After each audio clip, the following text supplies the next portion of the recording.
It was so busy. Every place had parked. I don't know if they got them down the street. It was just. Oh, it was so busy. I have never, and I've been here, I've lived here all my married life, 58 years, and I don't think I've ever seen it that busy. It was just crazy.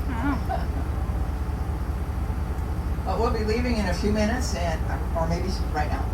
We've got to wait for the word. Just have a few more people. They're buying your ticket right now, so just a minute. Okay. Just for curiosity, where's all those big waterways I can see on the maps? We'll be driving past them. Oh, good. Are you here in a car? Yes, she's If you want to see something beautiful, Holland State Park is maybe 15 miles from here. And if you would go back to the highway where 31 is, well, you don't even have to go that far. You actually, I'm going to tell you when I'm at that street how to get there. And it's a beautiful, I'll talk with this out. Yeah. The Holland State Park is the busiest, most popular state park in Michigan. And maybe you've been there because you're from Grand Rapids. Yeah, it's fun. It's a beautiful park. Beautiful. And you'll get to see what sand dunes are like. And also, there are two piers that go out into Lake Michigan. And one of them has, at the base of it, or at the beginning of it, a lighthouse, a bright red lighthouse. Yeah. It's called Big Red. And it's on a lot of souvenir things like napkins and cups and stuff like that. And so it would be a nice little side trip if you have time for it to just drive out there. You don't have to pay to get in. This is I hope I'm saying that right. In the season, or if you have a little sticker on your license plate, then you can get in without charge. And I don't think it's season right now. Nobody's having swimming and picnics right now. So I'm thinking you can just drive right in. And it's a beautiful park. Yeah, thank you.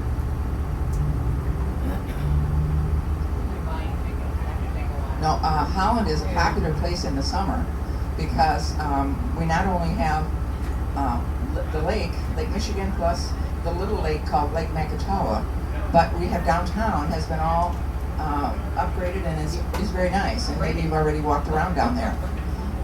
That happened, maybe if you remember, well, some of you are young, so you don't remember, but anyway, in about the 1980s, people started having Walmarts and malls at the outside of the town. And so the interior town would decay. Everybody would leave and the stores would be empty. Yes. Well, good afternoon and welcome. Good afternoon. Is that it? I think so. All right. Okay, good. Then we can get started. I'll give you guys your stuff off unless you want to do it. No, you're good. I don't know how to do it. I don't know what you're going to say. What's that? Oh, sorry. You're good? Are you getting on? Hi there. Ours is the 315. This is 3. Okay, so I need That, yeah. yeah. Yeah, okay. Someone has to take your ticket. Yeah, someone in the orange shirt will take it. Hi, welcome to Holland, Michigan. Thank you for coming to Tulip Time. We're thrilled to have you for our Tulip City tour and throughout historic and downtown Holland. We'd like to thank our sponsors for making this event possible, which were Holland Hospital, Holland Museum, Hot FM, Lake Michigan Credit Union, and Nash FM. This is Grace, your tour guide, and your bus driver is Robert. Alright, enjoy the ride, and we'll see you guys when you get back. Okay, thank you. There you go. It's supposed to take about an hour. Yesterday it took an hour and a half.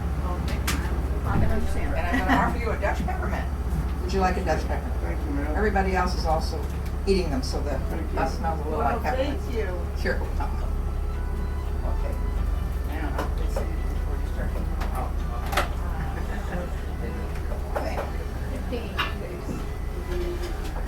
You know that thing you were talking about, Walmart, over there across where I live, they had built the Walmart, but they had this big vacant lot just at one side of it, and they wanted to put a supermarket in, and they voted it out. They said, oh, no, we won't deal with you as a department store, but you're not going to take over our little businesses around. And they wouldn't let them come in. That was common, and I'll come to that when I get to the 8th Street. Yeah. First, I'll tell you a little bit about the history of Tulip Time. In 1927, a high school teacher named Lida Rogers had a little speech for the Ladies Literary Club, and she suggested that because so many people living in Holland, Michigan, were from the Dutch ancestry, that they should just celebrate that by planting tulips. And that idea caught on. And so by 1929, we had a Tulip Day. And everybody, the city itself bought tulip bulbs and sold them to the community at a reasonable amount for them to put in their front yards. Well, the 1929 was the Tulip Day, but it's been expanding ever since 1929. The only time we didn't have tulip time was during World War II, when things were a little bit iffy in Europe and you didn't get a chance to buy tulips. That's where all our tulips come from, is the Netherlands. They raise them and we buy them from there. We're coming up to the main 8th Street, which is our main downtown. And at the corner you'll see a sculpture. And it's children making the pledge to the flag.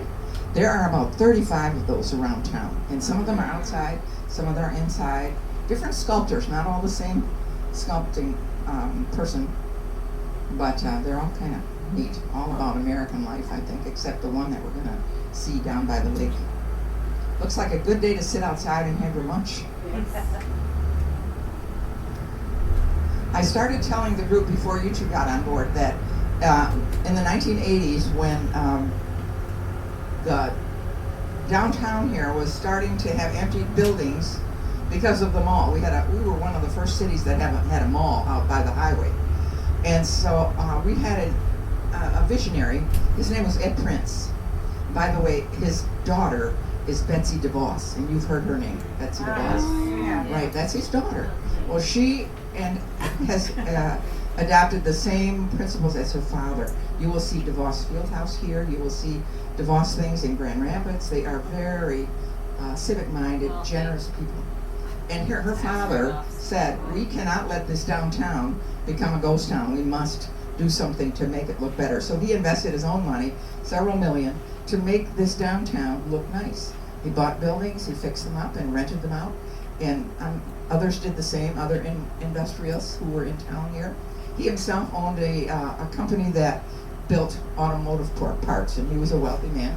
But also because of his loyalty to Holland, Michigan, he felt a duty to improve our city. So he has not just done that, but we have a senior center, which is, I think, the best one in the nation. It is beautiful. It is just beautiful and always in use. Lots and lots of people are taking advantage of that.